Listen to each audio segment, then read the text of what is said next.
Okay, this Ninth Circuit ruling, what do you make of it? It was great. There was two pieces to this. One piece was kind of kicked out. The Ninth Circuit said the plaintiffs didn't have standing regarding a rule that we had promulgated back in 2023, and that was on certification of elections. And the second piece, we're going to get to go to trial on because the plaintiffs did have standing on that one, and that had to do with threats and intimidation against voters who are potentially standing in line or heading towards polling places, which is one of the things that we wanted to prevent. It's kind of inside baseball stuff because this manual is really a rule book for elections administrators. It's for county officials. It's for folks who are actually at the polling places, like how to run the election. It's not really intended for the general public, although it's available to the public, obviously. Yeah. But the Ninth Circuit kind of said that what you want to do is too broad and that there could be unintentional consequences here because we're not talking about intent, we're talking about effect.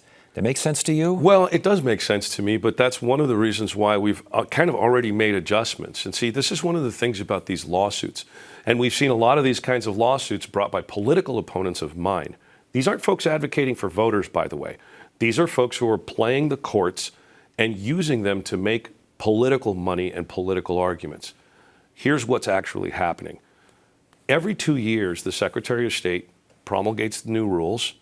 The Attorney General and the Governor signs off, and these are the new rules.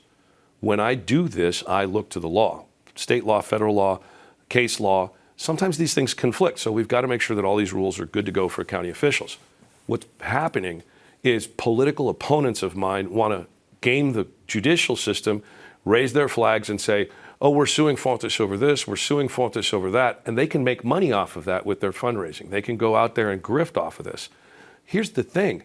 The 2025 manual, the new one, not this one that's under litigation, it's already being drafted. It's due to the Attorney General and the Governor on October 1st this year. Right.